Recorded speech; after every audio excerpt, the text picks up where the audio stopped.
Okay. Good morning, class.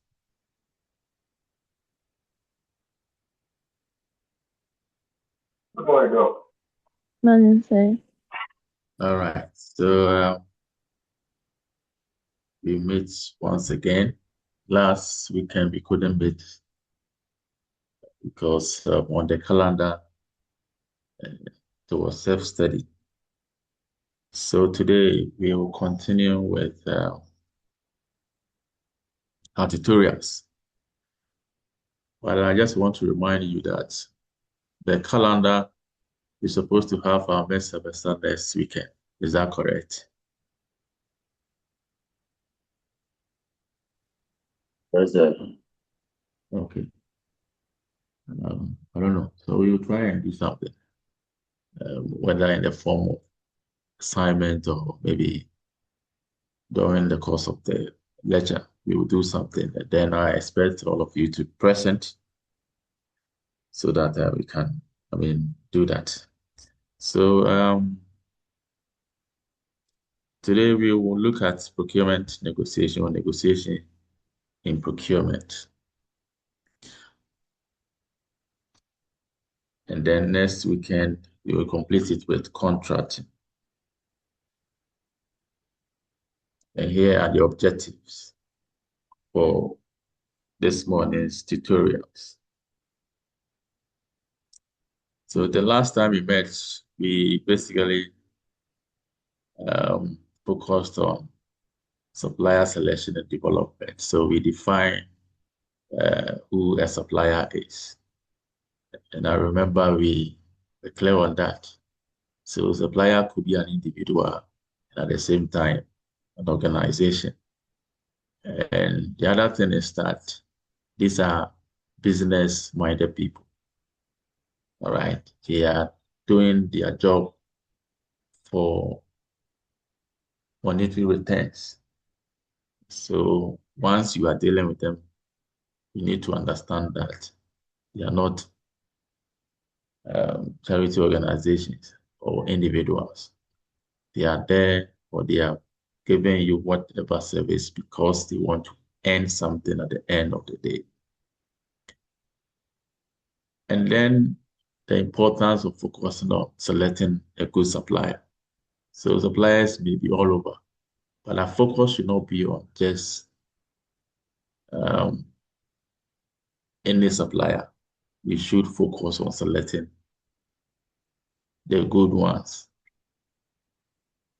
The belief is that once you are able to select a good service provider, it could be a contractor, a consultant, or even the supplier, they'll be able to give you exactly what you need, and that will impact positively on your operations and then ultimately your output.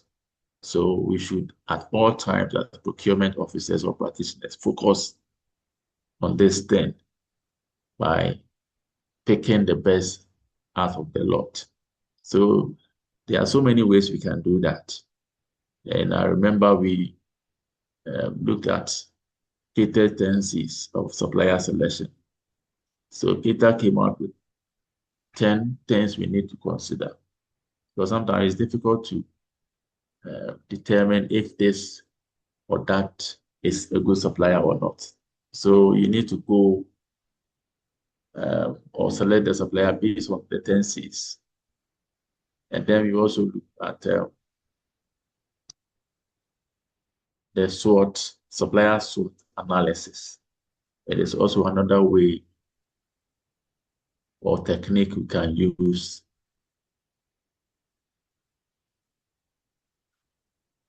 to select, good suppliers.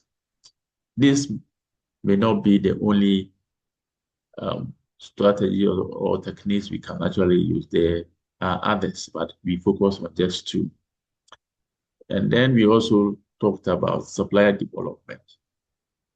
Because if you look at the supplier selection process, which falls under sourcing, sourcing focuses on identification, selection, and then development of suppliers. So as you continue to do business with certain organizations, means stakeholders, suppliers, you will see that some of them require or will need your attention or your support, because the development of such suppliers will, in the long run, benefit you, the buyer. And because the development itself is also cost intensive, it may take your time, it may take other resources. It could be capital, it could be other forms of resources. So we don't develop all suppliers. We only develop the good ones, especially those that we see a future together, you know. So you see that, oh, these supplier, looking at how they do their things, it's better to work closely with those suppliers. Okay, so you provide other forms of support. And this may be a challenge, especially in public sector procurement, but in private sector procurement or procurement outside of public sector, you may have that luxury because, you know, in public sector, because of, I mean, what has been stated, and then the perception of corruption among others, it is sometimes difficult to even go close to or to work closely with suppliers and then, contractors. But once, you know, you are following the principles, once you may have those justification as to why you are doing that, think it's a good cause to work closely with suppliers. So you focus on contractors or suppliers or other stakeholders you have long-term engagement with. So um, strategies like um, supplier certification, we normally do that, appraisal, among others. So once you go through that, maybe in your organization, you are using, let's say, categories like uh, platinum suppliers, silver suppliers, or it could be category A suppliers, category B suppliers, category C suppliers. And then you focus only on category A. So suppliers are aware that as for you, you work closely with category A suppliers. And the assessment is fair. So you don't just decide that this is a category A supplier or category B supplier. There must be a known criteria for, you know, appraising suppliers. And it must be fair, transparent, so that once you are ultimately classified as a top ranked supplier, it is based on merit. All right. So I think these were the things we uh, looked at. I don't know if there are questions, comments, any outstanding issue that has not been attended to. I think I have a little issue with my voice. I think it's cold. I started, I think, yesterday evening. So apologies if you can't get the words clearly. It's because of, I mean, the code. So now we talk about negotiation.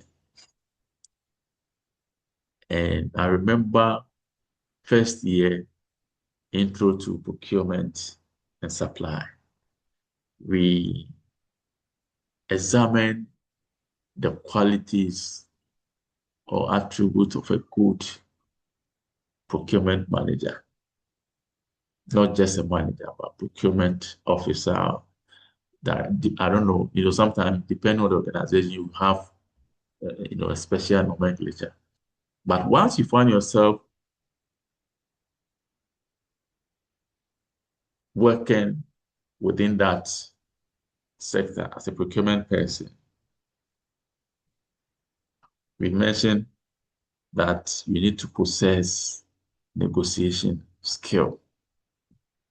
So negotiation moves with procurement because the focus is that we are almost all the time dealing with external, stakeholders almost all the time. So to be able to get those needed inflows or supplies, it means you need to be dealing with external organizations. You need to be dealing with external organizations. So once you are dealing with external organizations, even with the internal organization, sometimes you need to sit down and negotiate on a few things. All right. So negotiation is a key attribute or quality that a procurement person must possess. It is non-negotiable. We need to possess that. And as we move along, you will understand why it is so important.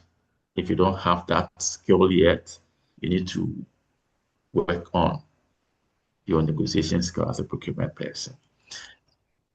So the question is, when we mention negotiation, what comes to mind? Forget about procurement, negotiation generally, what comes to mind? Can somebody help us? Negotiation. Okay. Miriam, Sir, good morning. good morning. Sir, price comes to mind to me. Oh, okay. Okay. So according to Madam, once we talk about negotiation, price comes to mind. Wonderful. Any other? Okay. Gideon, go ahead. Say good morning. Good morning. Say Go good ahead. morning. Good morning. Go ahead. I can hear you. Please, bargaining comes to mind. Wonderful. So according to Gideon, negotiation is synonymous to bargaining. Bargaining. Hey, Mrs. Abigail, your spectacle is nice. So go ahead. Sir, good morning. Good morning. Go ahead. Sir, so compromise in order to reach a satisfied agreement for both parties comes to mind. Yeah. All right. So that is that. You need to compromise. Okay. So good. Maybe one more. Ade, and then maybe the last one, Mr. Champon, give it a Champon. Go ahead, Mr. Ade. So it's an agreement where both parties feel that they've got something valuable. Is what? It's an agreement, between both parties where they feel that whatever they've got is valuable to them. Agreement. Okay. All right. Mr. Champon, give it. Thank you. Yes, sir. Good morning. It always involves two or more people when it comes to Exactly. negotiation. Yeah, exactly. So that is also correct. Hey, Mr. Ando. Okay, so you close this chapter. Mr. Ando, Frank Ando, go ahead.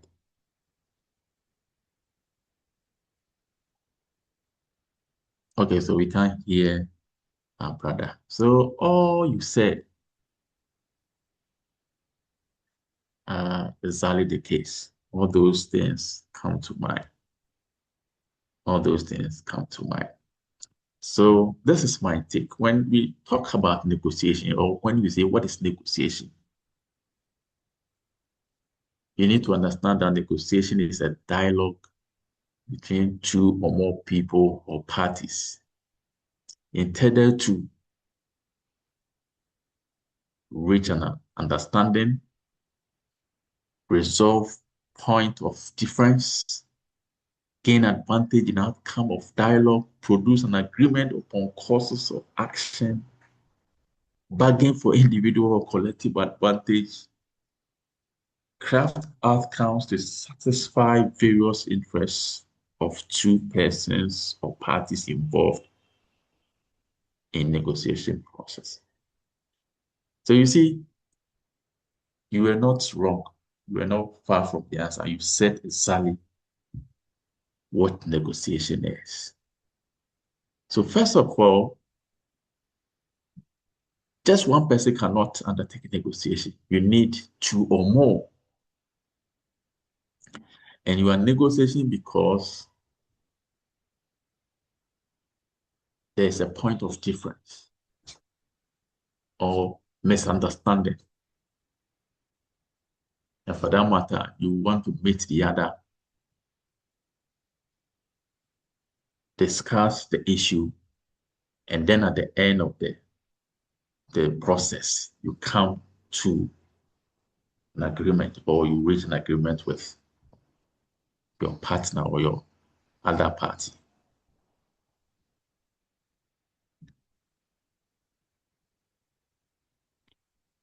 You see, so in negotiation, you will notice certain things. You realize that each party involved in negotiation tries to gain an advantage for themselves by the end of the process. And that is natural because people behave that way. Organizations, individuals, sometimes we are selfish. We want to get the best for ourselves. There's nothing wrong. There's nothing wrong. But you can't always have your way. So that is why you need to aim at what? Compromise. You need to compromise sometimes because you can't always have or achieve the intended objective, 100% of the intended objective for which the negotiation was actually arranged.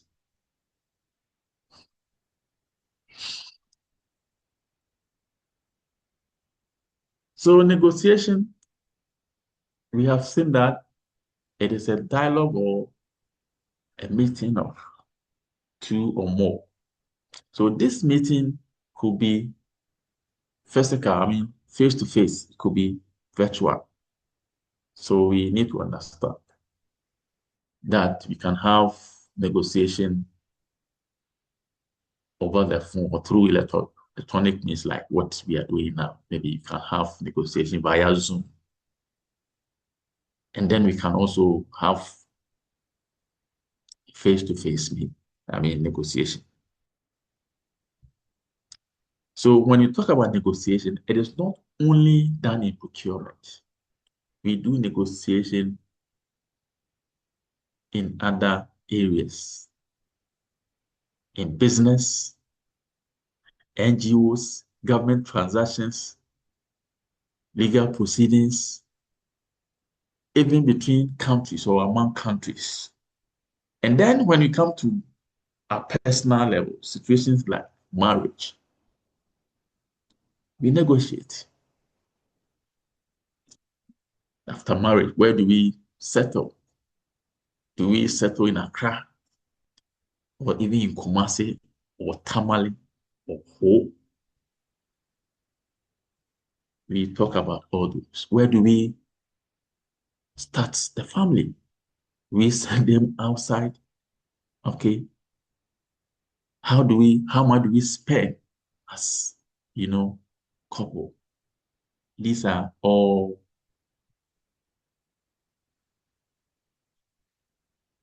involve some level of negotiation. So it is not only peculiar to procurement. No.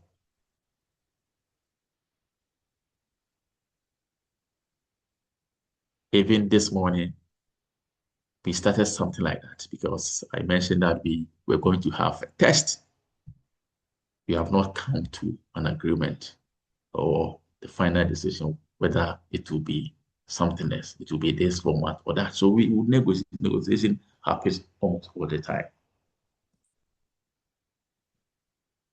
But when you come to procurement, because that is the focus now, and as I mentioned right from the beginning, the work we do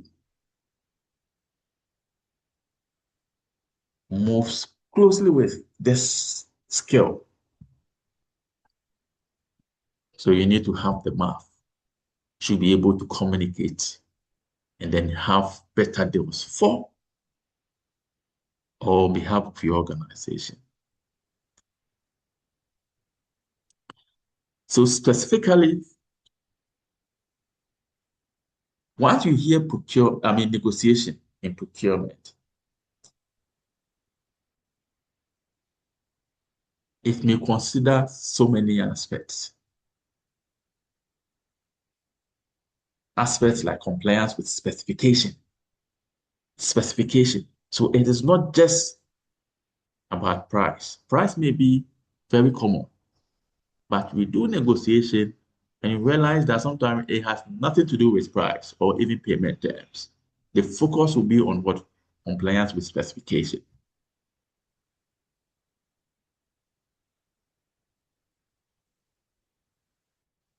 So you want the provider. You sent out the the order. And then the order went with the specification. And sometimes due to the technical aspect of the specification, you would want to sit down with the provider so that you can have an agreement that we want A, B, and C to be parts of whatever you're going to supply us. Anything below this will be rejected. So negotiation will be on the specification compliance. And sometimes you want to focus on delivery milestone or deadlines or time frames. That is why we are negotiating, because whatever we need is so critical to our operations, and we cannot joke with the delivery time. So you sit down and then you emphasize that, you see, as a service provider, these items are critical to our operations. So we can't accept anything apart from what has been stated here. And then the supplier will tell you that it is not possible to do this because most of the things you are demanding are not even available in the country. So to be able to get it, you need to go outside. Going outside may go through these processes, which may require this number of days. So you need to do that. And then obviously the price or payment terms. Price or payment terms. That is very common. In most cases, negotiation will be on prices of goods and services or works.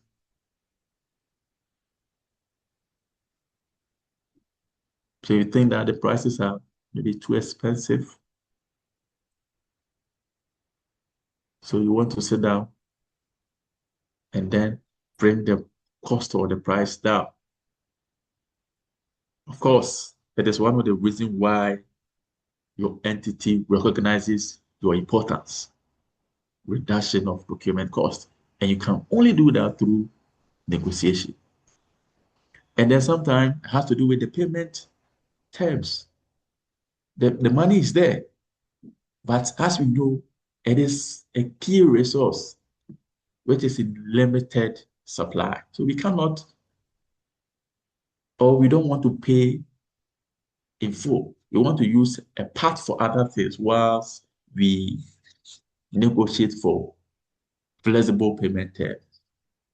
Okay, so these are all part of negotiation. Long-term product support. So even when the product has been, supplied, or even with the development of the product by the manufacturers, we want to provide some assistance. Or when you, as a buyer, virtually procures the item, you don't want the relationship to just end like at that point. You want the supplier to maybe occasionally, depending on the kind of goal you want to achieve. Maybe come every 6 months to assess what they supplied and ensure that it is in right state. And then the focus will be on contractual clauses. Some of the clauses sometimes may not be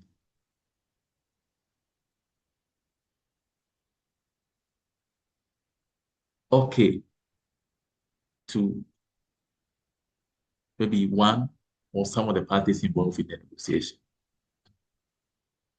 One party may think that this clause is inimical to me or us. So let's look at this clause. So examples may be exclusions. Sometimes you may have amendment or variations.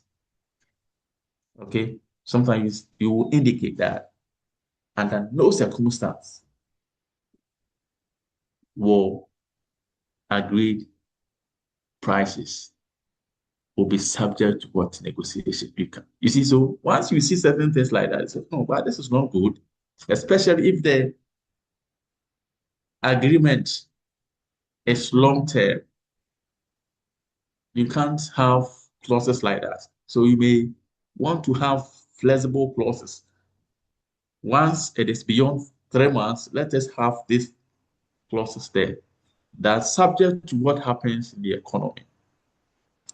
We may relook at some of the rates. So if the economic indicators are doing so well, the parties can then decide to go back to the negotiation table. If the indicators are terrible, now I think it's good. So you look at exchange rates, you look at inflation rates, you look at interest rates.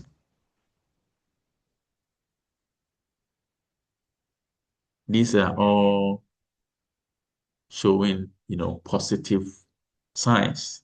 Most of them are dropping, and it's a good thing for business people. So you want to look at that. And then intellectual property rights. We don't really pay attention to that in our part of the world, but we should be doing that. So when you talk about intellectual property, what comes to mind? Intellectual property. Can you give an example of intellectual property?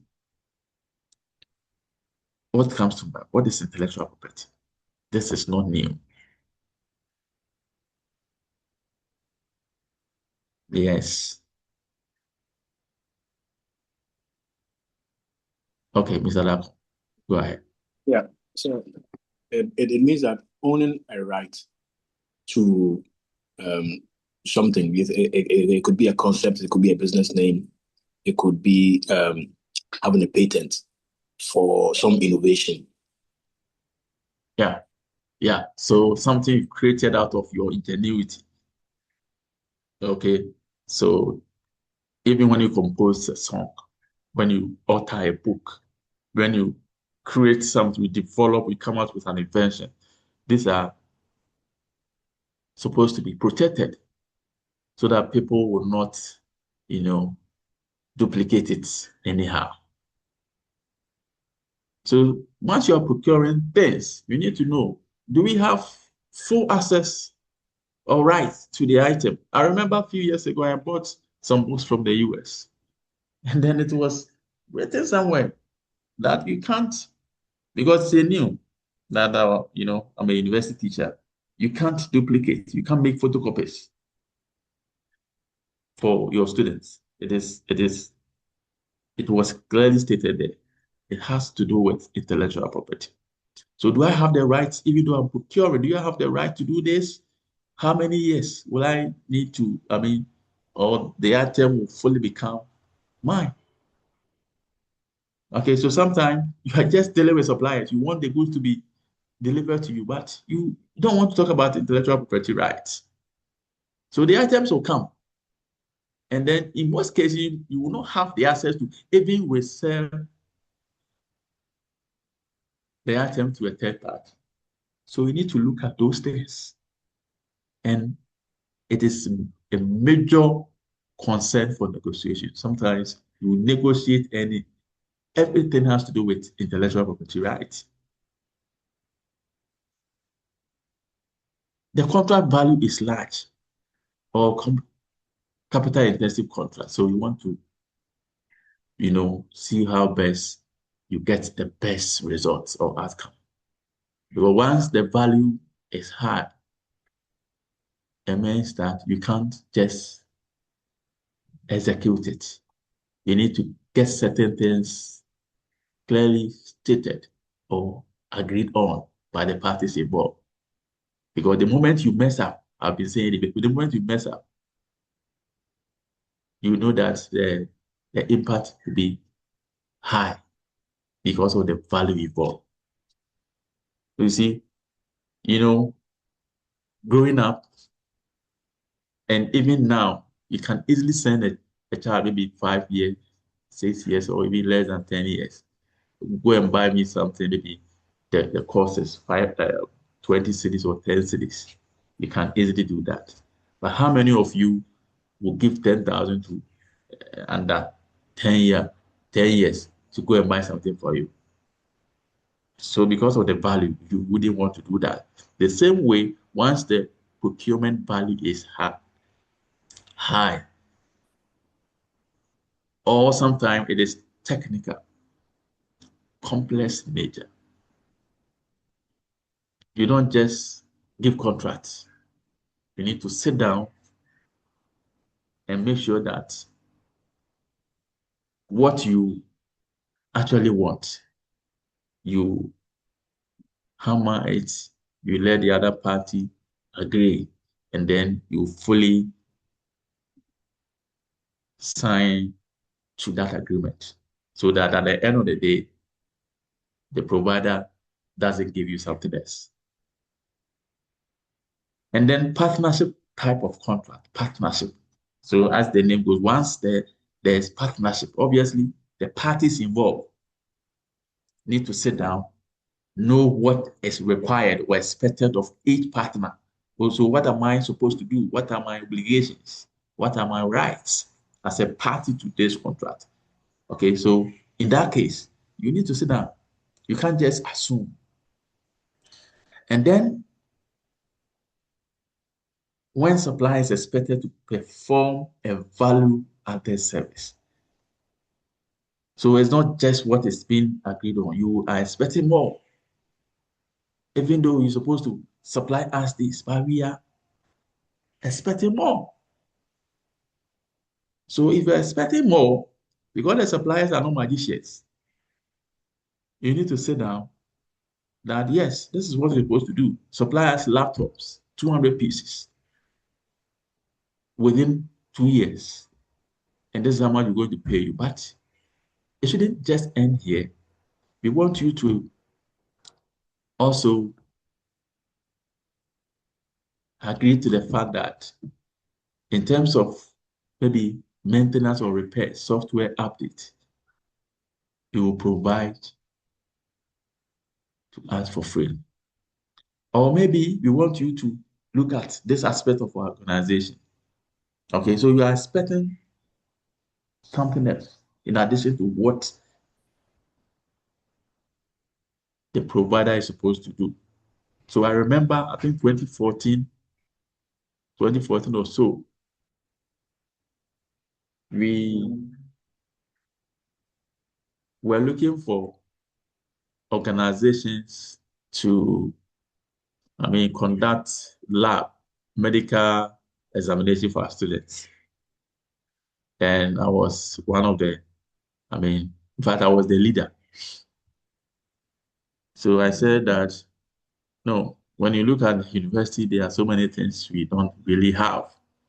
And these people, they are business people. So apart from what we want from them, the lab services or the examination services, so we sat down with them, we gave out the what we need, the type of labs we want them to run, and then for them to come out with their proposals. So that was agreed on, everything was in that. But apart from that, we wanted something else. Because they'll be working with students, we wanted them to do something for the student aside what they'll be doing.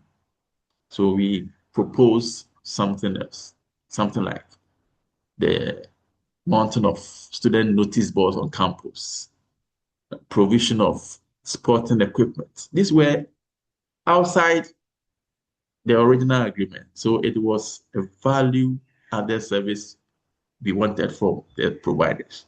And then some of them said, okay, they were okay. So after the evaluation, we sat down with the successful organization. And then they agreed to providing notice boards. And they did it. They did. So the agreement was that they're supposed to do that before this. They did that for us. So all this may not be the only, but majority of procurement negotiation will focus on either one or combination of these issues. You get it? So it is not always the case that once we are negotiating, it must be one issue. No, but sometimes it could be just an issue or combination of issues. That is more or less bringing division or misunderstanding between the parties. So you sit down and then you try to find a solution to that. Now, to be able to get the best of the negotiation, certain variables must be managed well. And these are power, time, and information. You need to manage them well so that you'll be able to get the best out of the negotiation. You need to manage power, your time, and then the information. We will shortly look at these variables. But in negotiations, there are three major phases. In some books, they will add additional phase, which is the team selection. But personally, and from what I've read, the team selection should be part of the pre-negotiation. So we have three phases. We have the pre-negotiation phase, the meeting phase, which is the actual negotiation, and then the post-negotiation. If you have questions, comments, you are free to ask or to share them with the class.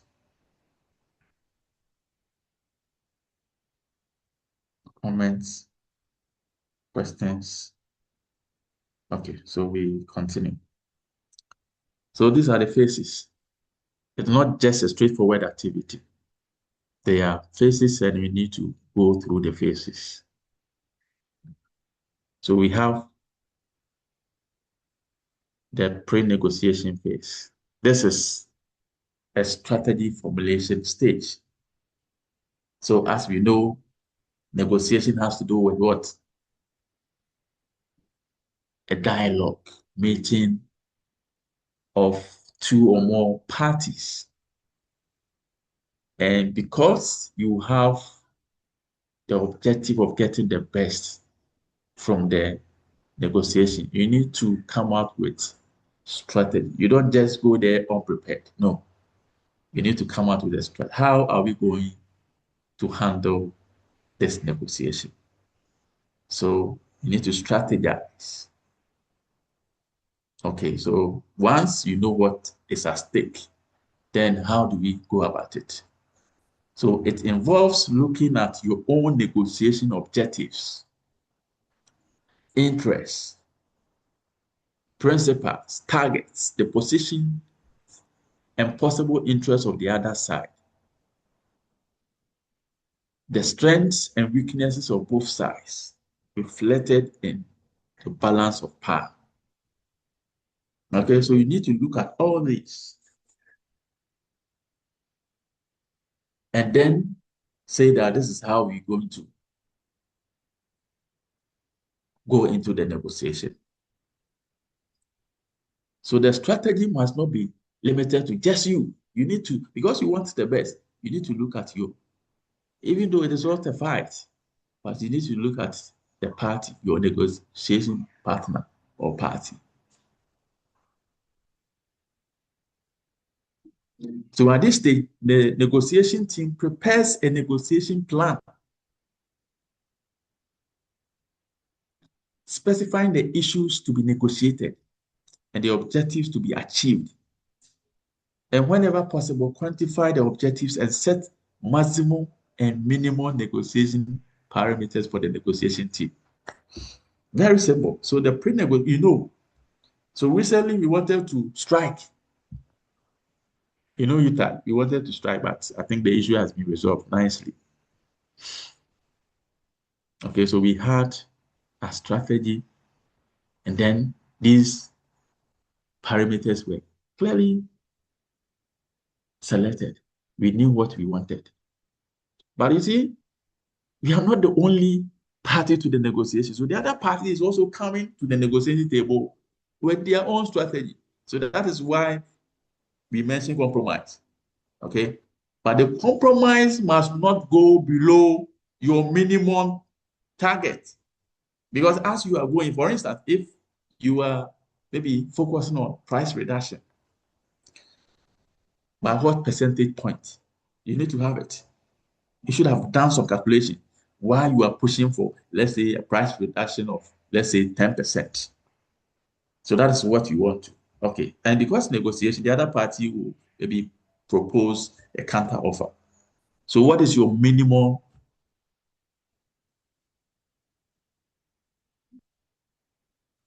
rate? So the idea is that we get 10%. Okay. So the minimum, we shouldn't go below 7%.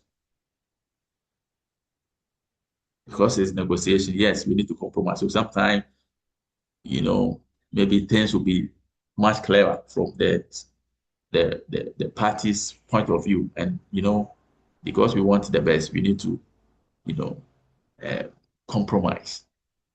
But even with that, we shouldn't go below 7%. So that's what it means. So to be able to get the best, and like all other endeavors, we need to prepare. So the pre-negotiation, even though it is not the actual negotiation, but your success largely depends on what you do at the pre-negotiation phase.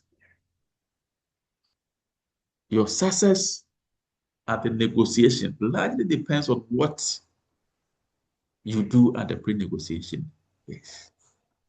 So background check, you study your opponent or your counterparts, their weaknesses, their strengths, the issue at stake, what is the norm. Okay, so you do all that. And then as a team, because in most cases, you go as a team. So once you are representing your organization will not just send you, especially if the focus is complex or capital intensive. You will not be the sole negotiator for the organization. You move as a team, and it helps.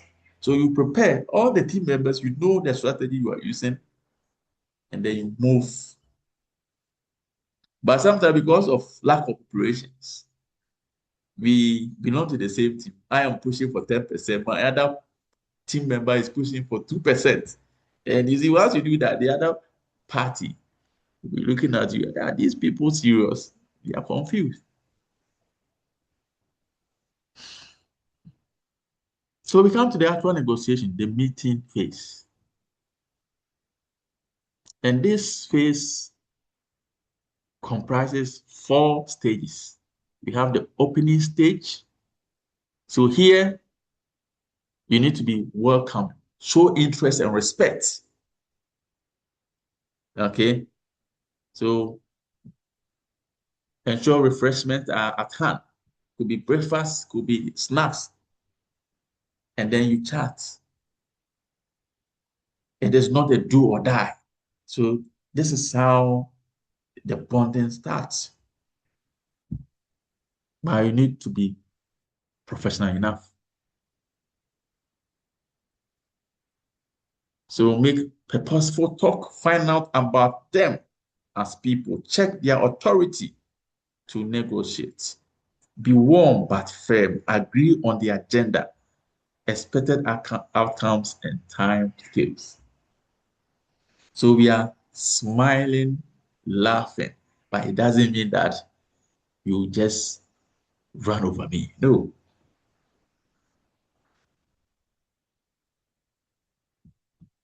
And then to the second stage of the actual negotiation, proposal stage.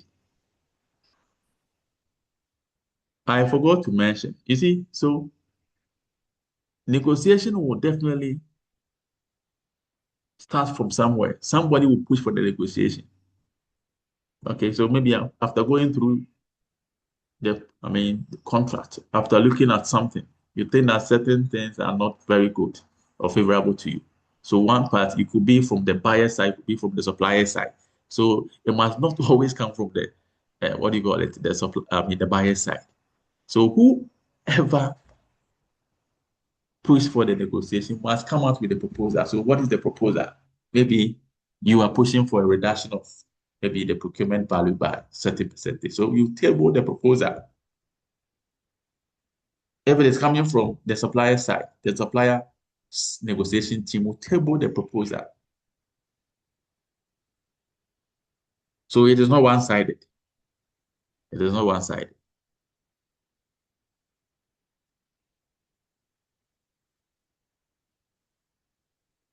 It is not one-sided. But normally the entity asks the supplier, because you know the agenda already. You want the price to be reduced. So you want, and it's not in your hands.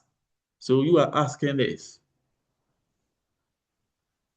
You want the supplier to make their proposal first, because this way they expose their best targets.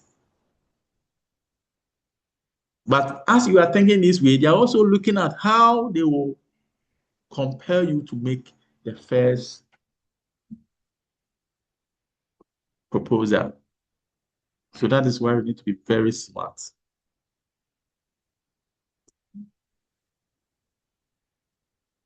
But the advice here is that try not to reject a proposal instantly.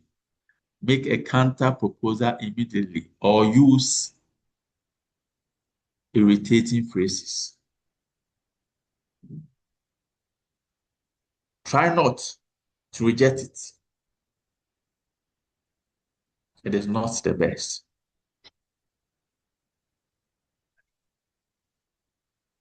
Or once I say, we are doing this, say, no, we will give you this. It is dangerous, because this is a high level activity. So sometimes you make the mistake. Because if I say I will take this, I know why I'm saying that. I have done my homework well. And you may think that, oh, because I quoted 20 cities, let me save 10 cities. You see, if you do that, you'll be making serious mistakes. Then to the third stage within the same phase, bargaining stage. The basic rules of bargaining are always try to attach condition to concessions.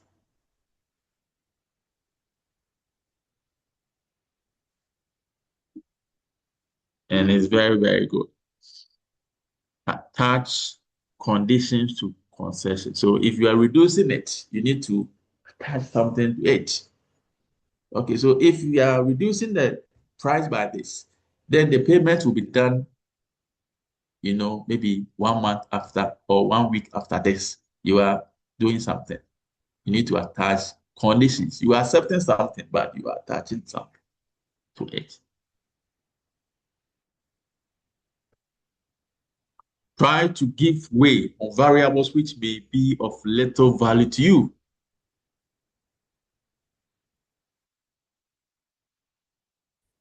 Focus on all the variables involved. Try to make numerous small concessions rather than a major one,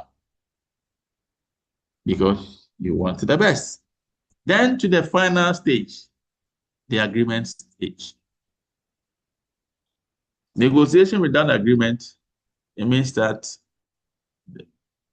you didn't get the needed results. So you need to reach an agreement.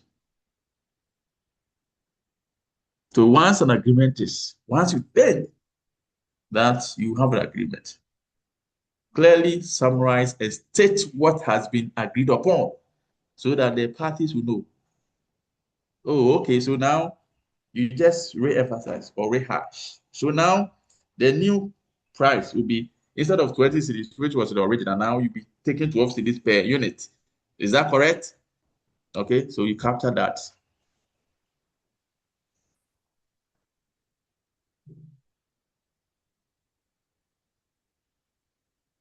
Okay, well, people can change. So you need to rehash, especially when it sounds good. You need to rehash for the other to say yes.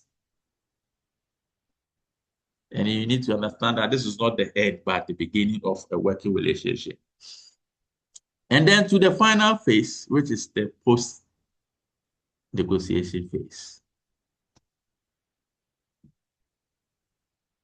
This involves preparing and formalizing the agreement,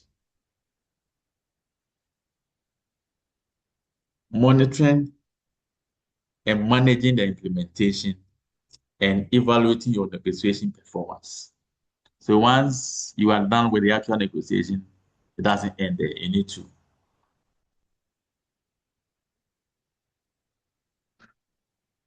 monitor what you agreed on and ensure that it's been done. And you get to the final stage of the negotiation process. So basically, there are three major phases. But the reason why, maybe when you see somewhere, we have the team selection phase, because that activity or exercise is also important, really, really important. But it is part of the pre-negotiation. So ideally, there are about 5 negotiation styles, 5 of them. And there are 2 extremes, common ones. We have what we call the distributive negotiation on maybe on the far end, and then we have the integrative or collaborative negotiation on the other side. But in between, there are other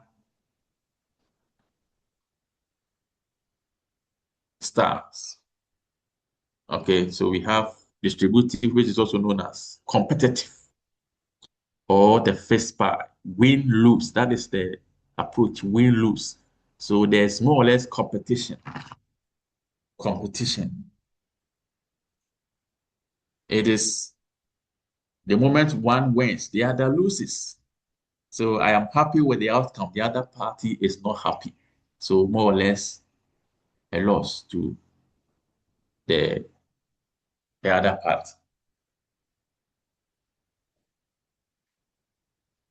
And then we have what we call accommodating negotiation style. It is lose-win approach. It is win-lose. We have the avoidance or avoiding negotiation style. Then we have compromise, meet in the middle approach, compromise, very close to the integrative or collaboration. And then we have the final one, the ideal style, integrative or collaborating approach or style of negotiation. Everybody wins something. So we call it win-win, win-win negotiation. So the 2 extremes are, like I mentioned, we have the win-lose and then we have the win-win. So the distributive negotiation, which is also known as the first part, or adversarial negotiation. So here, with the competitive or the distributive negotiation, the party seeks to maximize their own gain at the expense of the other. So that is why we call it competitive. You don't care what happens. So it is very common in one-off procurement. Maybe it is just once it happens, that's it. Or short, once the procurement engagement is short term. Okay, so that is competition. Competition. We are just pushing the agenda. We don't care what happens to the other partner. Whether you die after the negotiation, it is none of our business. And then I mentioned the accommodating style. The accommodating style focuses on relationships. So you realize that you don't really care about you losing. Your focus is on relationships. So sometimes you just accept what your counterpart is saying. Why? Because maybe you think that in the future you're going to get something beneficial from that particular partner. So we say it is what a lose win. You are just accommodating your partner. The reason is simple. You don't want to jeopardize your relationship. In fact, you see a long-term benefits if you compromise or accommodate what your partner is saying today. So in as much as you may not be okay with what they are proposing, but you are looking into the future.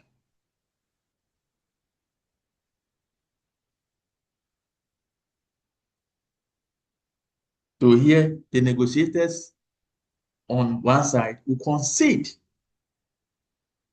on their own demands in order to satisfy the other party's needs.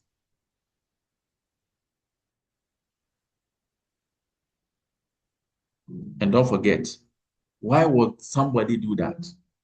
They will only do that when they want to preserve long-term rapport or relationship. And then the next one, which is avoidance negotiation style. So this involves withdrawing, delaying, or entirely sidestepping a negotiation to avoid conflict. So maybe during the negotiation, you realize that tension is rising, going up. So intentionally avoid to talk about it, to even hammer some of the things you initially started. Why? Because if you should continue on that tangent, things will explode. Okay, so sometimes things you propose, you end up withdrawing them. Oh, in fact, forget about this. I said them, The reason why would somebody do that? Why would the negotiation team do that? It is because they want to bring down tension. It is not the best. It is not the best, but under that circumstance, you think that, calming down tension will be the best. So you don't really agree on most of the things, but you are just using that style. You are avoiding certain things in order to bring down tension. So sometimes because you said, okay, I withdraw, it doesn't mean you agreed. So the other party may think that because you said you are sidestepping or withdrawing the proposal, they may think you are supporting or accepting what they offered. And so that is why sometimes this type of style may generate confusion later on. in the engagement. So even if you avoid certain things, you need to maybe find a better way to have an agreement. Okay, you need to have a better way to have an agreement. Then to the compromise, meet in the middle approach. So here, both parties make concessions to find a mutually acceptable, fair middle ground. So we say that neither party gets exactly what they wanted. But the good thing is that both parties avoid walking away empty-handed. Okay, so that is that.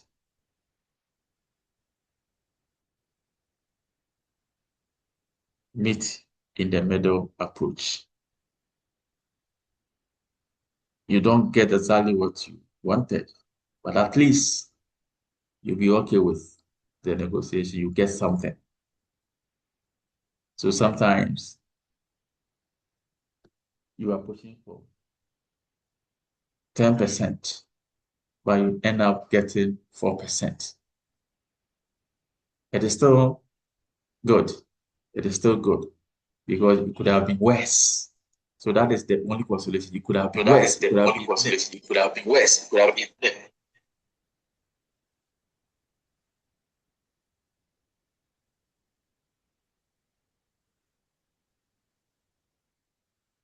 Okay. Then we come to the final one, which is the integrative. In some books, you see collaboration. To hear everybody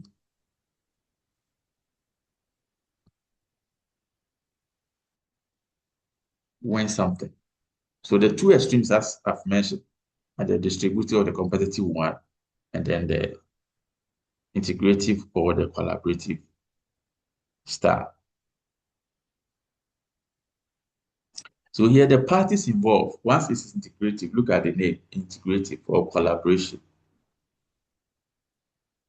The parties involved in this negotiation treats that process as a shared problem. So if it has to, if the focus of negotiation is price reduction, it's not just the buyer's case, it's not just the supplier's case. The parties involved see it as what? As a shared problem.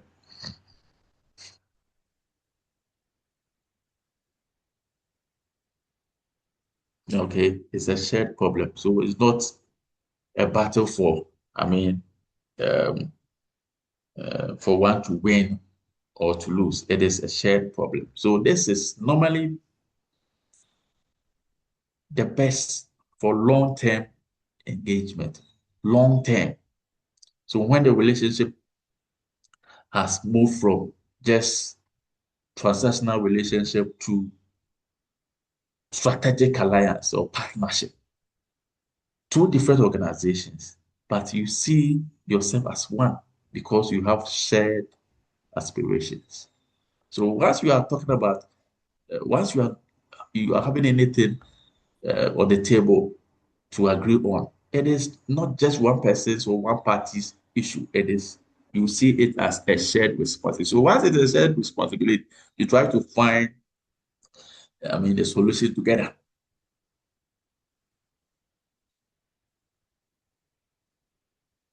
So this style focuses on building long-term relationship, expanding available resources, and identifying mutual interests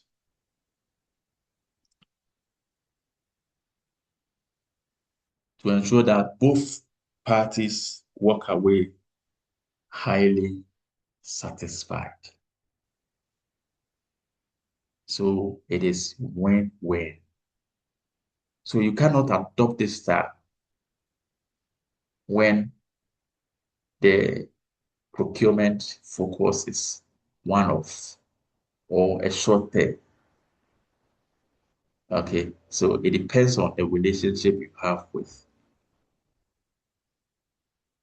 your negotiating partner. You might have known the supplier or contractor for a very long time. You might have engaged the supplier or transacted business for a very long time. So the relationship has really evolved from mere adversarial transaction to a closer buyer-supplier relationship. Okay. So when you were dating at the personal level, it's not the same as when you became couples. These are two different situations. So whilst maybe at the dating level or courting level, you would have gone with compromise. But the marriage, it is more collaboration. Any question? Any question?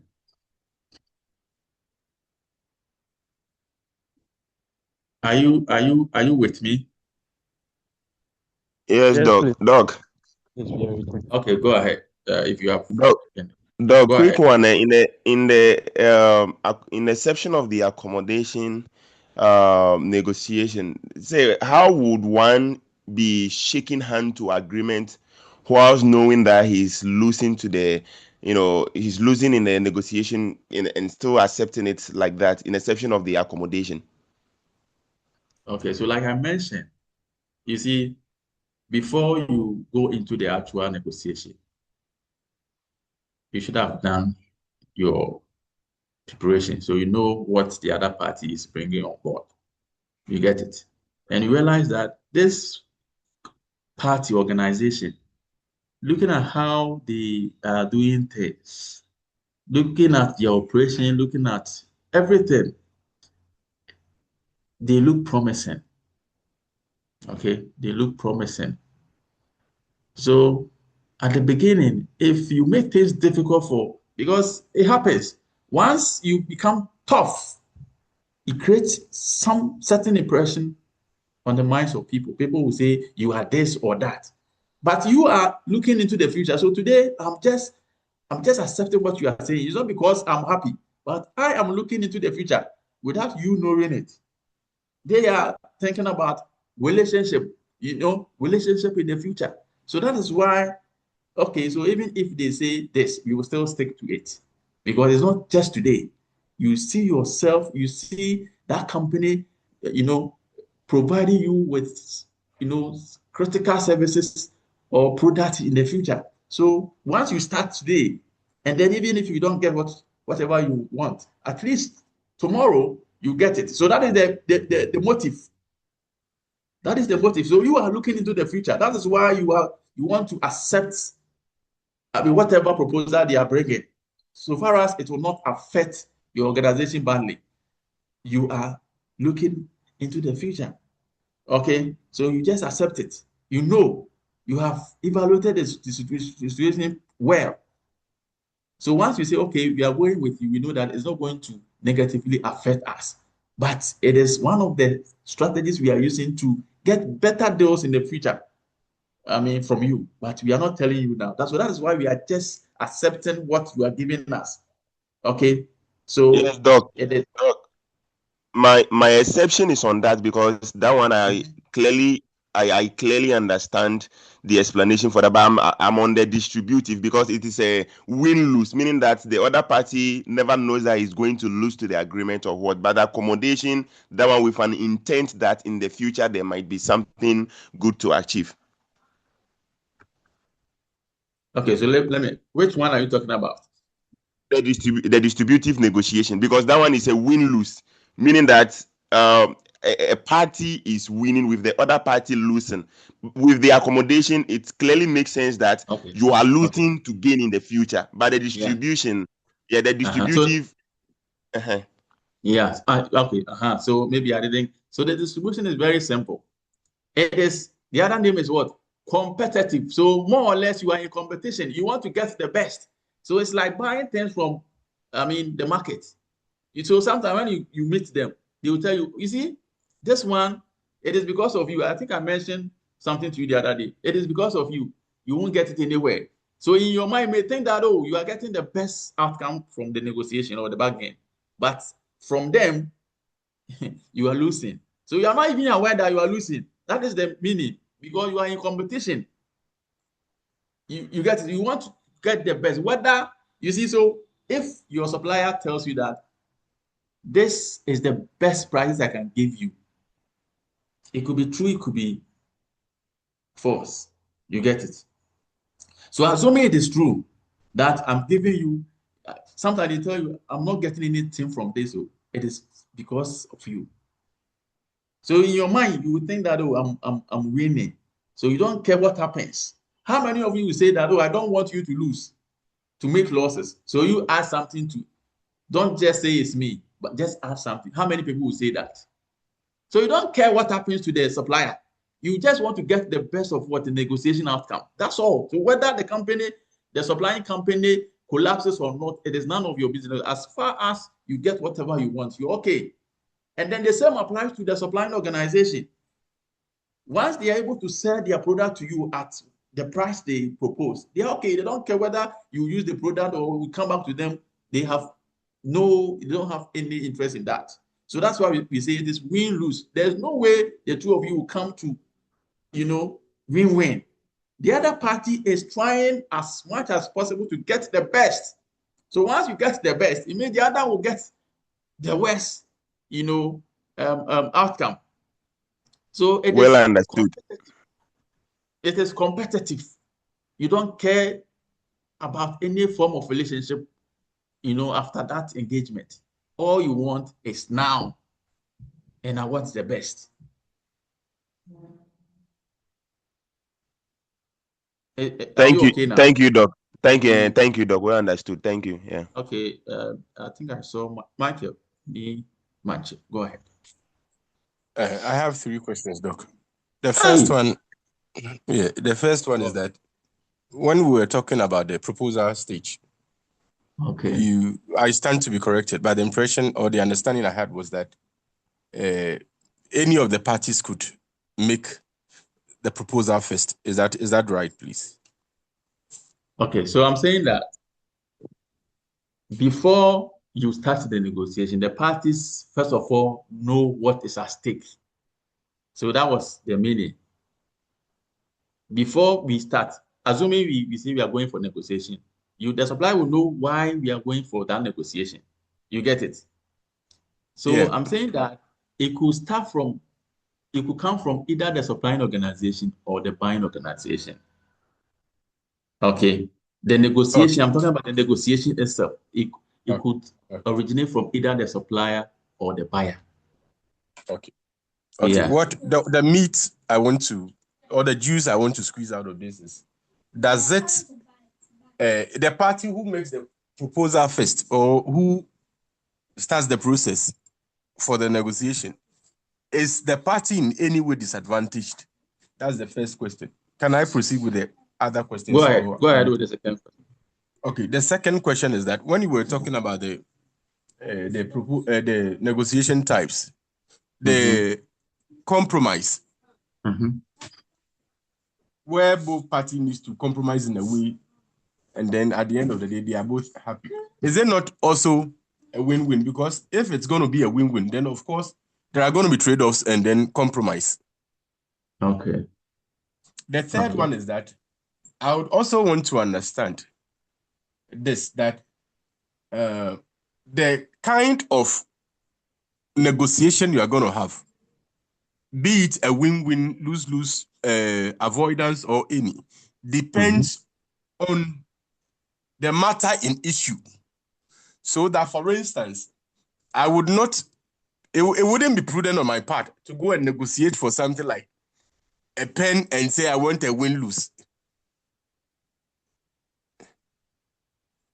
Okay, so let me yes. So let me take from the, what do you call it? The last question, the win-lose, whatever, or the lose-win. With the exception of the lose-win, there's a motive behind it.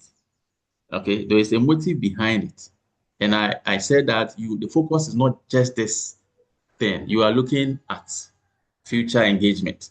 That is why in your mind, you accept or you are willing to accept whatever proposal that your negotiation partner will table. Okay, you are not just looking at just today. You see something good in this supplier. So whatever they are saying, you say, okay, fine, let's go by this, let's go by that. Okay. Apart from that, once you are, when I started, I said that individuals, organizations, because we want the best for ourselves or our organization, we are somewhat selfish. It is just natural. We want the best. So it is negotiation. It is negotiation. So I want the best. The other party is also coming with that same mindset. They want the best. Okay, so it depends on, like you mentioned, what is at stake. And other things, we will consider them shortly. It's not this straightforward that, oh, I'm going with this approach, I'm going with that approach. It depends on other things. So even the compromise, the other forms, it depends on the level of what relationship you have established with the organization. So if there is no relationship, or if the procurement in question is just one off, in fact, even though win-win or compromise would be good, but there will be no need for you to have that. Because apart from today, you don't see any future engagement with that supplier. So why wasting time going into this? Because the nature of what is at stake will determine the kind of preparation you put in. So sometimes, once you look at the negotiation objective or focus, you will see that, in fact, this one, it is highly, highly, highly practical. And for that matter, maybe we need to go with this approach or style in order to get the best of outcome. You get it? So the next one, compromise, very similar to that of. So that's why I said these are two extremes. So you start from the first one, competitive, is more or less evolutionary. Okay, so you move from that side, from distributive or competitive to accommodating to avoidance, then you go to compromise, and then the rest. So similar, very close, but they are not the same. So here, they are traced off anyway, but the level of closeness between the parties involved are not the same when you are dealing with integrative or collaboration. More or less, you are partners. You get it? The integrative or collaboration is the parties are more or less partners in business. So you know almost everything about the other organization. So if the organization A is doing well, it will in the long run help you. So you wouldn't want to do anything bad for that organization. But this one, the compromise, you are almost getting there. And in most cases, the negotiation we undertake is that's one. But the ideal one is the collaboration. The ideal one is the collaboration.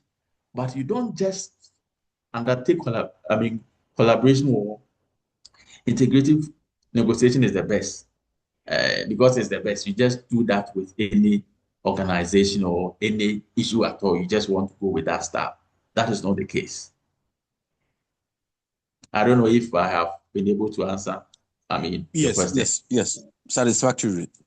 Okay. And then I think there was another one. Okay. Ni Tan, I think I saw your hand. Yes, Yes. good morning, sir.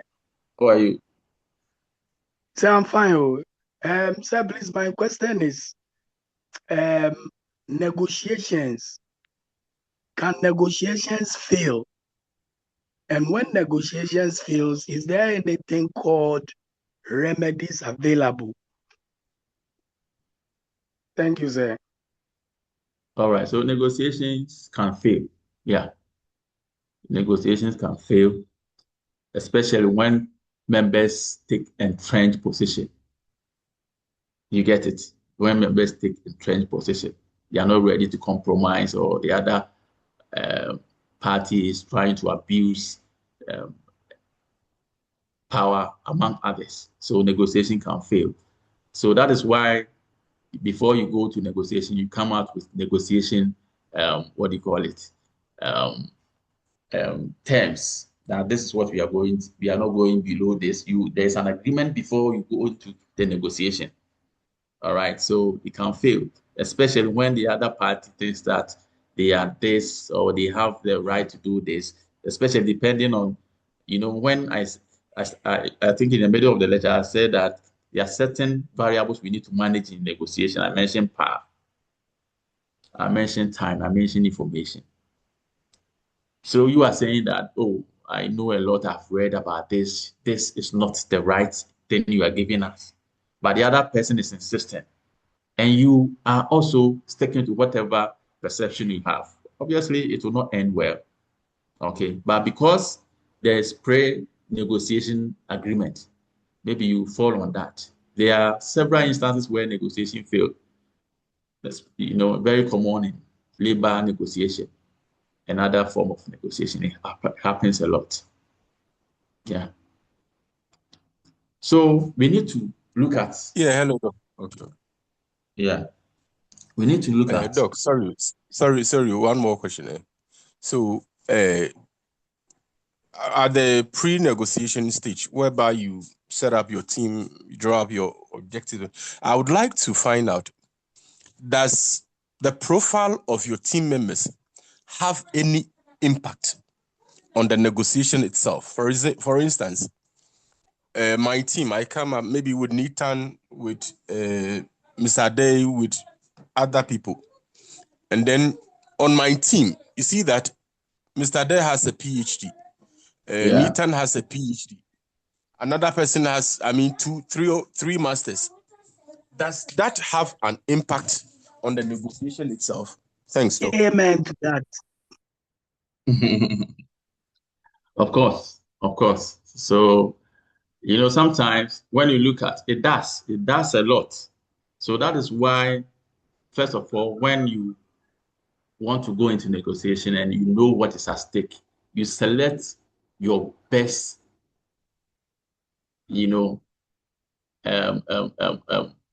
officers or personnel. You select the best. Because if it is a competitive issue, you want the best to be on the negotiation table. You can't just send anybody at all. So it counts a lot because the members will determine the kind of power you are sending to the negotiation table. Okay, so assuming you want to talk about, let's say, the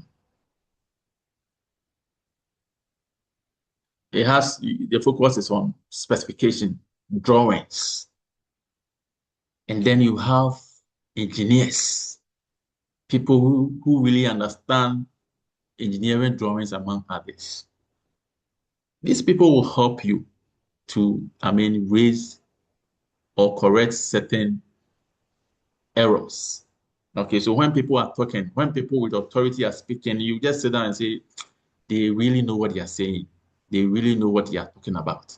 So sometimes people will intentionally select certain people to be on the negotiating team because they have assessed your team and they know that once they face you with these caliber of people, they'll be able to get the needed result. So it's part of the preparation. You don't just select anybody at all. Profile counts a lot because the other party will also check the profile before coming. So once they know that, assuming you go in for maybe a negotiation and realize that the team has your vice chancellor in there. You see, I am representing a company. And then on the negotiating table, I see my vice chancellor as part of the team representing the other.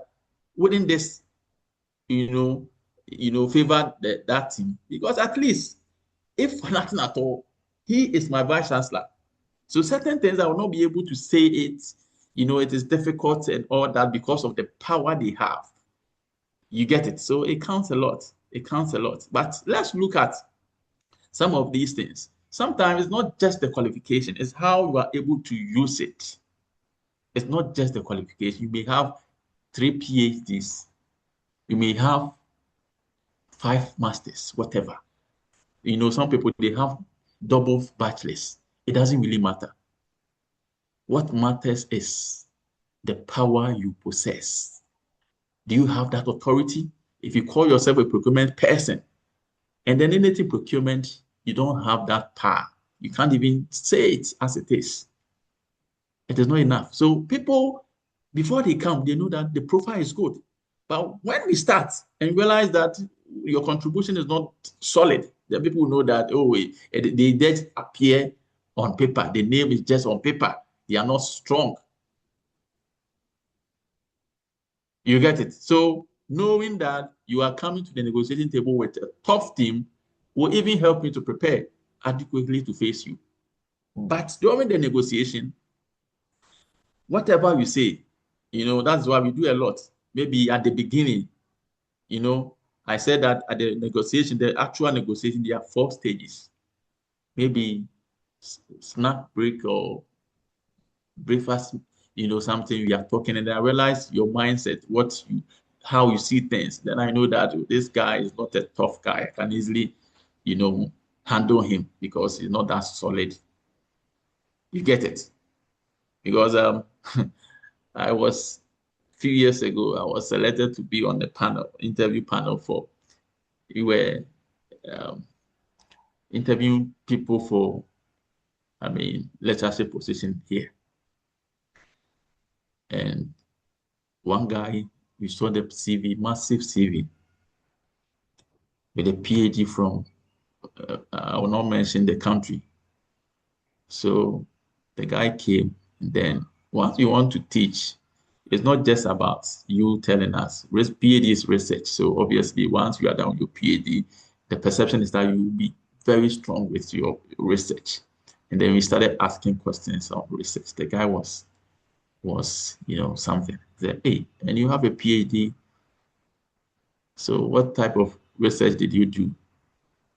And all that. So we didn't select the guy. So obviously the CV that's why, when we're looking at strategic, was it last year or this semester? I said we need to do due diligence. Sometimes what people submit may deceive you. Until you face them, that is why people interview people. It's not just the CV. So you interview people and then you know what they carry. So yes, it counts. It counts a lot. The profile is counted, especially if they possess the right, power, not just the name. Once they possess it, it counts a lot. It helps a lot. All right.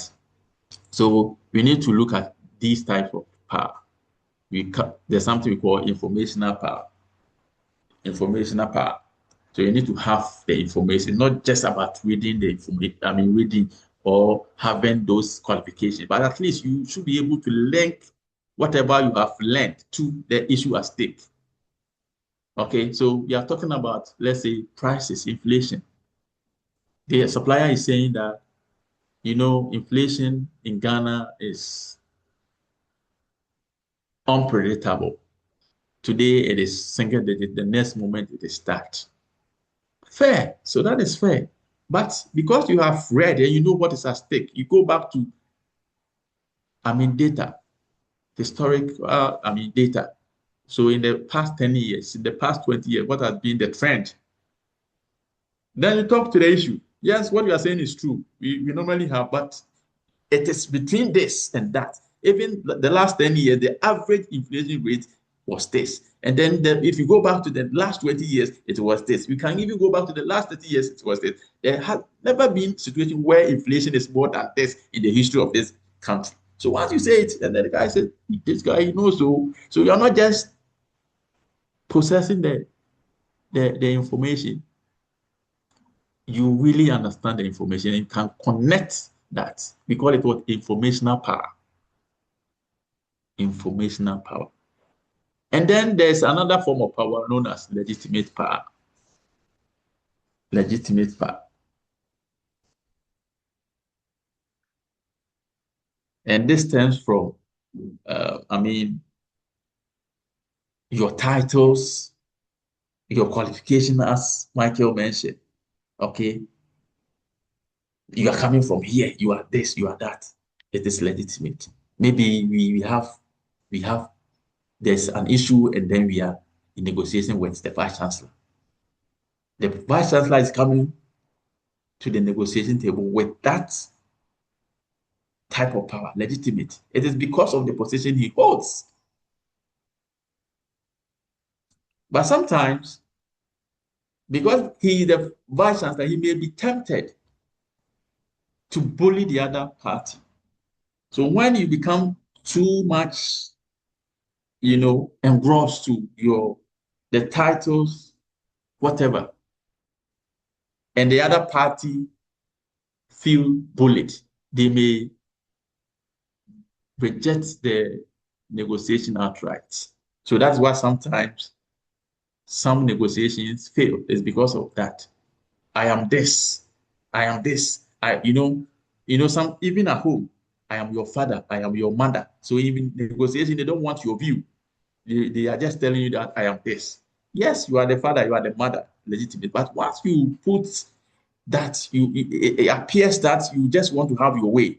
You don't want to speak to the issues. It's just because you are the this. So you want whatever you are saying to hold may just make things worse. And then there's what we call expert power. Expert power.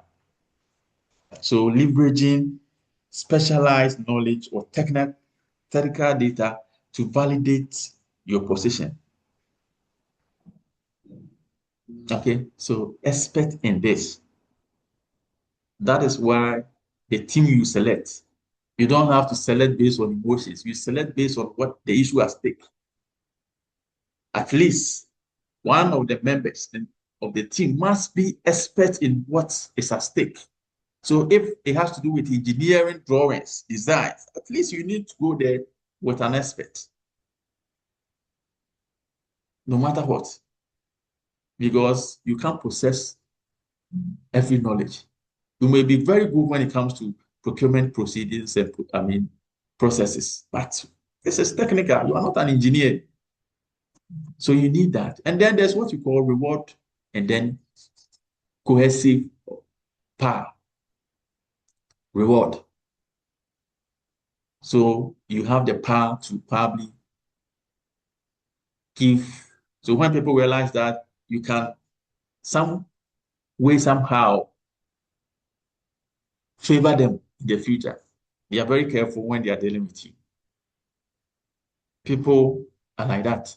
When I know that you have that power to give incentive, probably give me, even here, the lecturer can give me more marks. So the power to reward, to give incentive. So when students are telling, they know it's because of that thing. So if you are not careful, maybe you see, so you look at that. And then people also have the power of what? Coercion power to punish. So I can terminate this agreement. If it doesn't go as I want, I can terminate the agreement. So once you possess that power, it also, counts. It can help you. I remember somewhere 2006, most of you were very young, 2006, 2007, there was what do you call it? Industrial action by, is it NAT or NAT? Nationwide. They said they wanted government to pay them certain allowances or yeah. And then the president at the time, President Kufuor, said, no, we are not going to. So they were in the house for months. Eventually, the president said that if the number of months you have stayed at home, you are not going to be paid. They did everything, but that payment didn't go through. So that is coercion power. So you need to look at that. And then we have what we call reverent power. Reverent power. Some people, they have that trust. In fact, they built that for themselves over the years. Once you mention their names, people know that these people are serious people in society. They have that class. They have the charisma. So once you bring or meet such people on the negotiation table, it can affect the outcome. Example, when you meet, let's say, your pastor as part of the team you are meeting, wouldn't that, do something at the negotiation? It will, because the way you talk, normally the way you handle things will not be the same as when your pastor is around or something. So all these must be managed, and it must manage well so that you can actually get the best of the negotiation outcome. So characteristics of a good negotiator: you need to be principled. So yes, we compromise, but certain things are non-negotiable. Okay, so that is that you need to have your principle. Focus on distinct interests and not positions. Have objective. You are not just going there. There's an objective you want to achieve. Be open to reason, even though this is the objective, but listen to the other side. We cannot reduce the price because where we are getting the items from, this is the situation. We can't do that. If you force us, you'll not be able to do this. So yes, be firm, but at least be open to reason. Once there's sense in whatever the other party is saying, and you can only verify that if you have prepared adequately before the negotiation. So through your market research, you know that this thing the supplier is saying is it. Hello, sir. Yes, sir. Me. Sorry, sir. Just a quick one. Sir, please, the negotiators coming on the table. I want to find out, would you have the clue, if you are part of it, to know the names that are coming or the negotiators that are coming?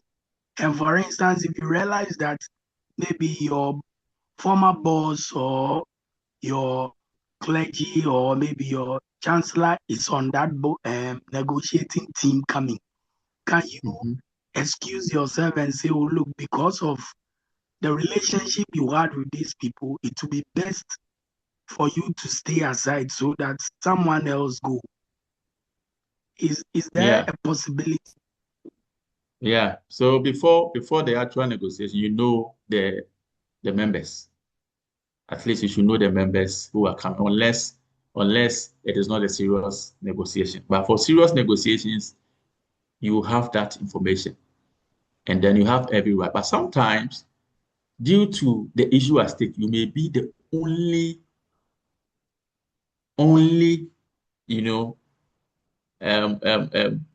best option. So your pastor is coming, but without you, we can't even negotiate on this issue. Okay, assuming you are the procurement officer, assuming you are maybe the head of the procurement department, and then it has to do with procurement negotiation. Your pastor is coming, so you want to excuse yourself. Who do you want to represent you at that level? So sometimes it's difficult. So in as much as your pastor is coming, the issue at stake does not change. We want the best. So, but like I mentioned, their presence there can affect the outcome, but you need to be on your ground. Okay, you need to be on your ground. Simple as that. Yes, sir. So, sir, finally, can you procure a consultancy service for a negotiator? Can it be done? Come again? I mean, can we procure a consultancy service for a negotiator? Oh, so you want somebody to negotiate on your behalf? Yes, so can we procure it in terms of consultancy service for a negotiator? Yeah, so you can have consultants to help you with negotiation. That is also there. Okay. Okay. So that is also there. So once you think you do not have the capacity to negotiate on certain issue, you may maybe employ the services of other people, external people, to help you. With the negotiation. So not everybody has that skill. So once you do not have the skill, and it has to do with, your company, you need to get it right. then even UTAG, UTAG, when we talk about UTAG, you may think that, oh, we have all the professors and whatever, but sometimes we use consultants on negotiation. Yes. So it is not us. We meet them and then they advise this and then they represent us. So yeah. Okay. Mr. Danso. Hey, so you are here. Go ahead. Yeah. Good morning.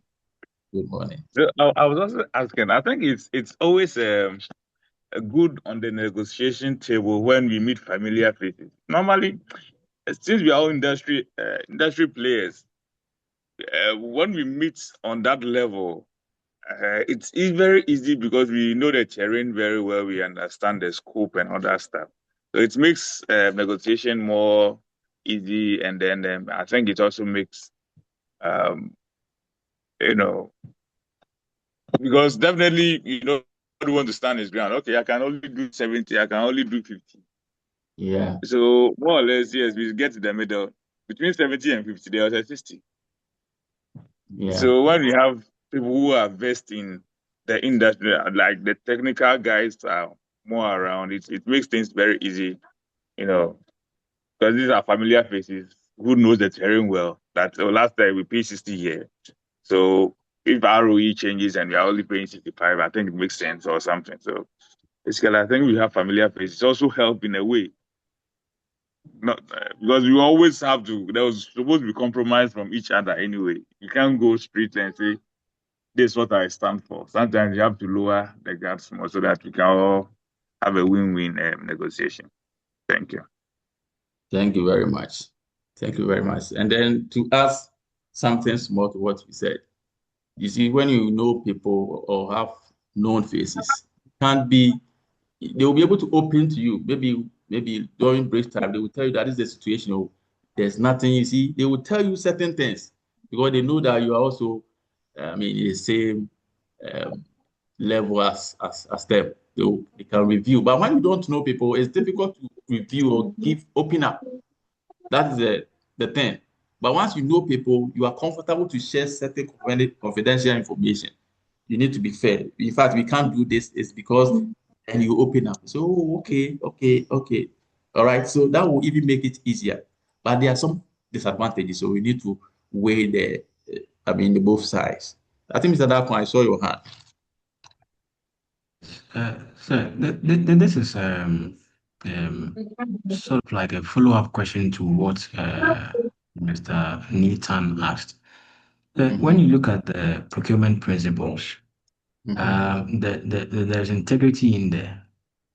And when you were talking about the negotiation, one of the characteristics you spoke about reverence. So say you make a scenario that assuming you are the head of procurement of your company, and then you go to meet another negotiation team that has your bishop on the negotiation team. Because of that kind of reverence that you have for your bishop, and then you feel that this negotiation I'm already compromised because the kind of respect I have for this man, I cannot negotiate, in my right frame of mind. Is it not that would it not be best that you drop out and then maybe probably get a consultant to rather sit in your in place, or if you have a subordinate, you push them forward than you rather going ahead with it. Okay, so I think I have already answered. I said yes, that option is there.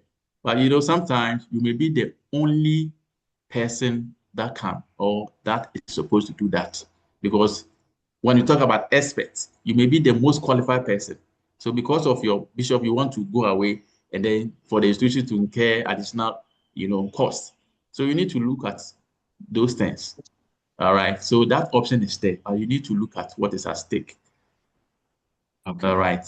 Yes, sir.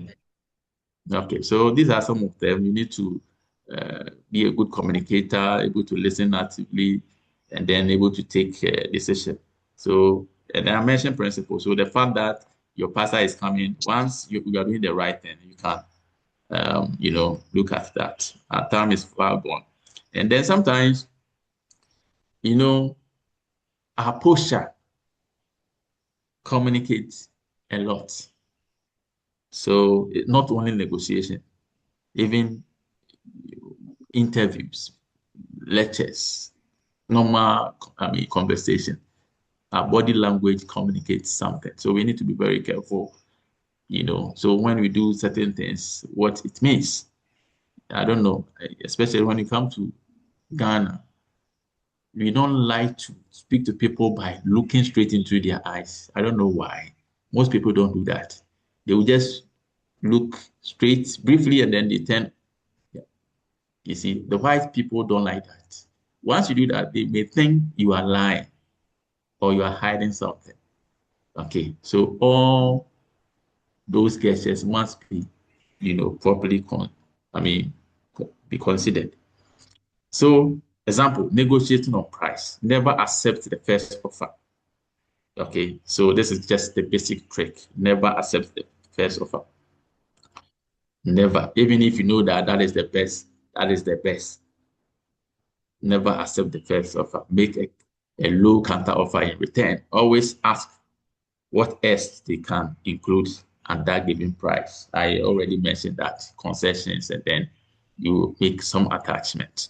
If the price is, suspiciously low, ask yourself, are the goods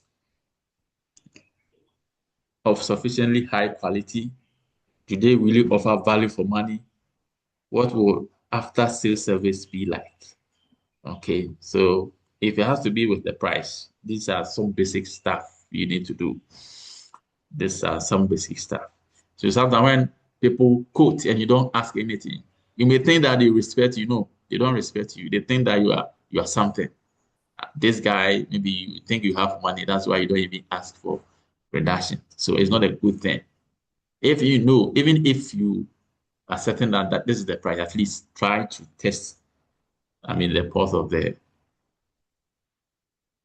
proposal.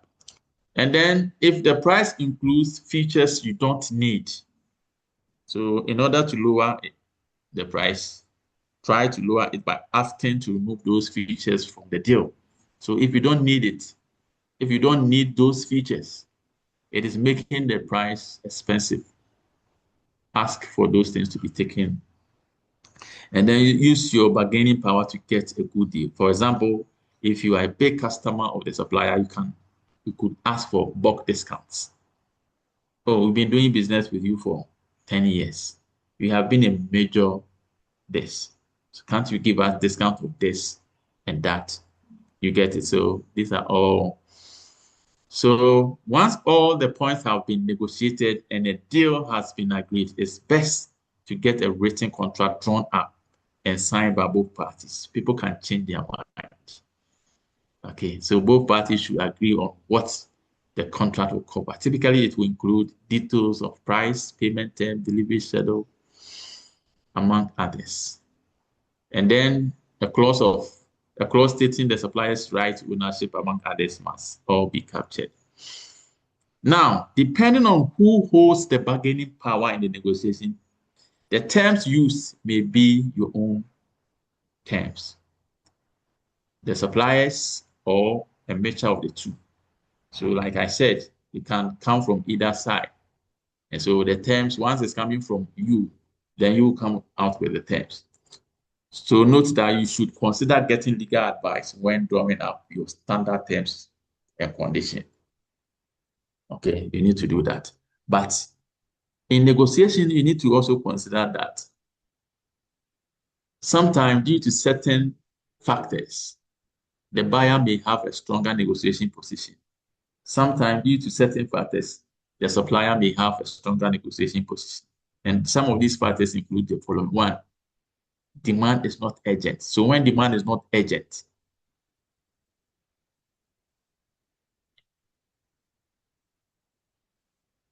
oh, okay, thank you. Okay, so when demand is not urgent, the buyer will be in a very strong negotiation position. Okay, so yes, there's the intention to procure, but it is not urgent, meaning that whether we get it or not, it doesn't really impact on the organization, operations badly like that. Okay, yes, we will need it. Probably we want to procure for future use, but not for, current use. So in that situation, the buyer will be in a strong negotiation position.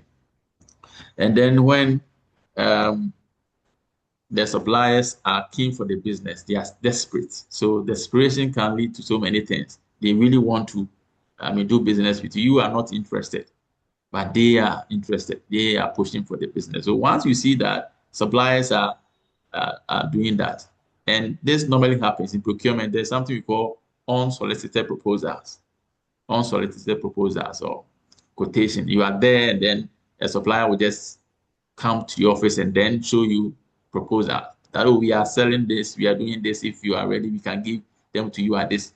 You had no plans, but once you think that it is very good, then you have to take advantage of that and then go for them, especially if you have the use for those items. Okay, because they are desperate. You need to use that to have a better negotiation deal. And then when the buyer is in a monopolistic position, when you say monopolistic position, meaning there may be a lot of suppliers, but you are the only or major buyer. So if you don't buy from them, there are no other buyers for them. So once you find yourself in that situation, you will have a stronger negotiation position, no matter the kind of style they are using. Okay, so the style doesn't even come yet. Some of these things will affect. And then when demand can be met by alternatives, when they are close substitute or they are competition from other suppliers. That is why I said in procurement, the default method is competitive tendering. It is because of this. Okay, so once there's competition, you're able to get the best deal in terms of price, in terms of quality, among others. And then when you also have this make and buy option, not only make and buy, make or lease, or when there's other options, you can get those options. Procurement is not only about direct purchases. Okay, you can borrow, you can lease, you can, use other legal or legitimate means. So once other options are available, then you'll be in a stronger negotiation position. And the buyer has a reputation for fair dealing. When people know, like the pastor's thing you were mentioned, that, oh, as for the pastor, they will not lie. As for this guy, he doesn't take this. His principle is that. So once that perception is there, people will respect you, even when you are saying the wrong thing. They still believe you. They know that you don't engage in any bad stuff. So whatever information you are giving is this. So your proposal will be highly, accepted. But when the perception is negative, no matter what you do, people will still think that you are this.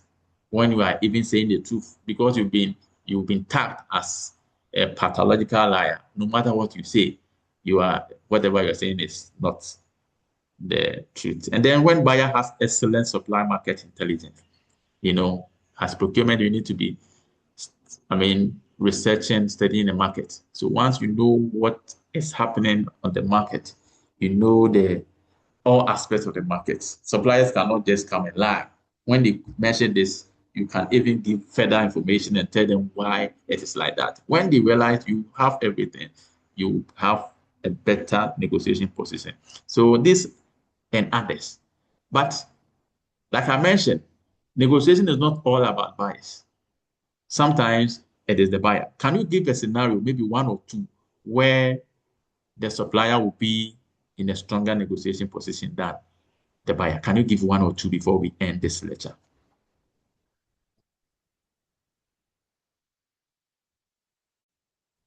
Mr. Dako. Number one, when they are the only ones who have the kind of product that you are probably looking for, they are a monopoly. Wonderful, wonderful. So that is correct. That is correct. Okay, Ni Manche. Also, when the supply services, the business on the part of the client. In your line, Mercenaire. Hello. Go ahead, your line. I don't know what's happening. Supply services that the buyer is desperate. Okay. Yeah. So when the desperation is coming from the buyer, it is also a good thing for the supplier. Okay. Maybe the last one before we end. The last one, because it's not stated over here. So I want you to know that, it's not just the supplier, but certain things will happen, and then it will just give that advantage to one of the parties involved in the negotiation. Okay, so on that note, this is where we end our meeting today. Hopefully next weekend we will continue. But we are also likely to have our mid semester. But before the mid semester, there will be an assignment. I don't know. I will just consider that on the portal for you. But I will finally decide. Maybe we'll do maybe 1 hour lecture, and then we use the 1 hour for our mid semester. Is that okay? Are you okay with this arrangement? Yes, Because sir.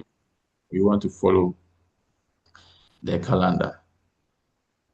So we do 1 hour lecture and then 1 hour for our mid semester. I'm taking a screenshot of members present now. So there's another hand. Go ahead with your question, please.